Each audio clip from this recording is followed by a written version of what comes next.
Salutations, my friends at Patreon.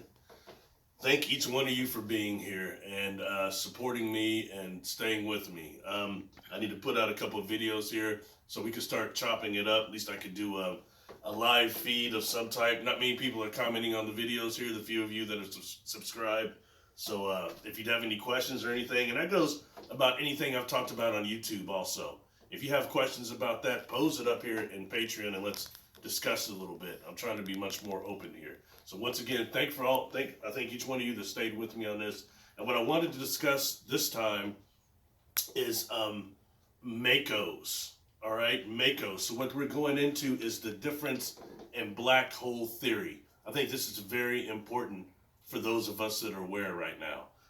What the difference is okay, we're dealing with some of the data that's coming from the information they're pulling in from these satellites, and that's come to what is the MECO versus the regular black hole theory, which most of us are familiar with, the movies Black Hole and all that, gravitational, yada, yada, yada.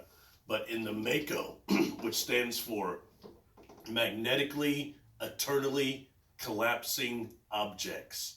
And what that is a part of the quantum physics like Rudy Schilds and them that have made through the quantum hologram.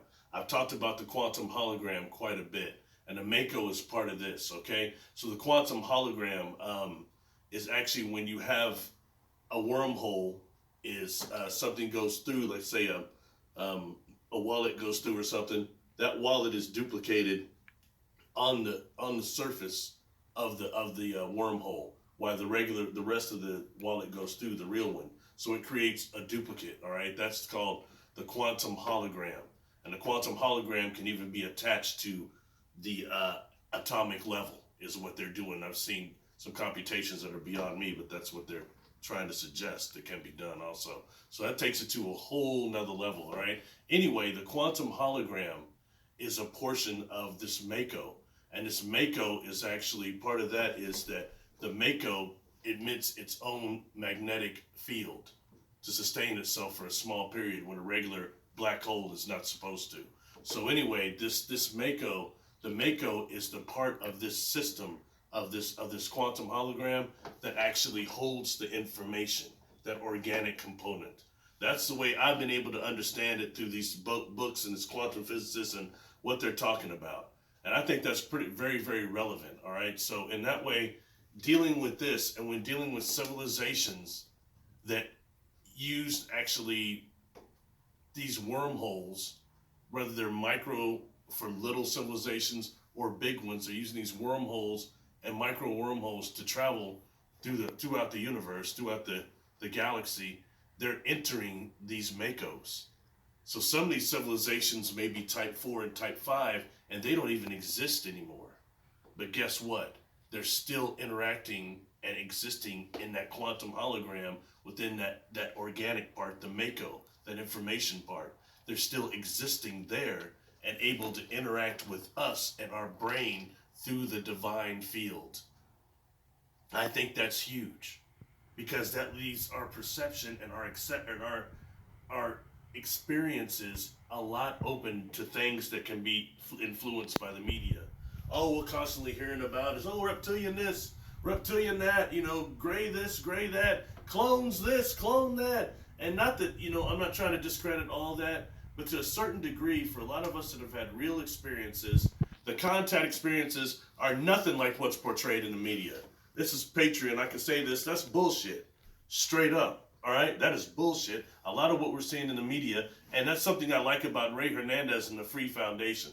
A lot of the information they've gathered from the thousands of experiencers that took it, and guess what? Not everybody on that questionnaire is crazy. Period. And people that took 4 phases of that, and it's very intense.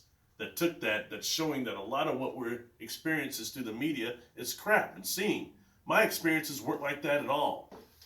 Just to throw this out and keeping it real, all right? It kept me wondering this because very few of the beings I dealt with outside of Xandar and Mana gave me names, okay? I got Andromeda Council members and Plagerian throne beings, but I was missing so much time, I had to go hypnotic regression deep to find out who these beings were, and I got those names. And it's names that they told me at that time. But I gotta tell you, it left me wondering, how much is this things I'd heard in the media, and it could be influencing what they were actually communicating to me, because I've heard things in the media. Is that really the names they gave me? It just made me reevaluate that to a certain degree, all right? That's one reason I'm a little bit harder on people that are saying that, oh, I had an astral experience. It was astral, it was contact. It's always astral. And I know that does happen for what I've seen on the craft. All right, I know that people are there in that form too, but also it's not the same as being there physically. Experiencing that temporal aphasia and being sick there, it is slightly different. So in that way, I'm always looking to try to distinguish some of our reality and experiences from the MECO, from reality. So it's just one of those things, you know, even to the point to where the beings that we're seeing in orbs, the ones that seem to have entities inside of them, like my friend Bill that I did the first interview that I ever come out with, he showed me hundreds of pictures he had, but one of them he keeps going, oh man, look, Barry, that's a Stewie head in there. He kept saying Stewie head. I'm like, what the hell is Stewie? He said, it's that cartoon guy from Family Guy. Oh, okay, all right, got you. When I start looking at it, it does look like that in there a little bit. You can see some type of an entity in there. But guess what? Whether they've condensed their dream body down enough to where they can do interdimensional or interstellar travel, or they're just using the quantum hologram and viewing us through that. It's probably one of the both, or either or, it doesn't matter.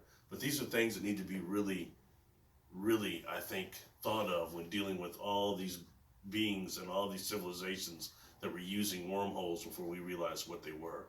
Especially when we're right now dealing with things, without going too far into this, the fast radio burst that I did a video on YouTube about. And if that really is a Dyson sphere, a huge formation like that, a Dyson sphere going into hyperspace and then out, if there's intergalactic routes, and something that big going through a MECO, that's a whole nother thing we're dealing with here. So that's just something I wanted to throw out there, all right? And I'm not trying to discredit anybody's experiences or anything, but I'm just saying we can't be so much influenced by conspiracy about what we're hearing in the media that we can't differentiate in this black hole theory, because it's all tied up together. Not black holes aren't what we think they are. There are these MECOs, and the MECOs are a way of advanced civilizations are using, and it's a way that the divine field interacts with our brain. Period. That's important.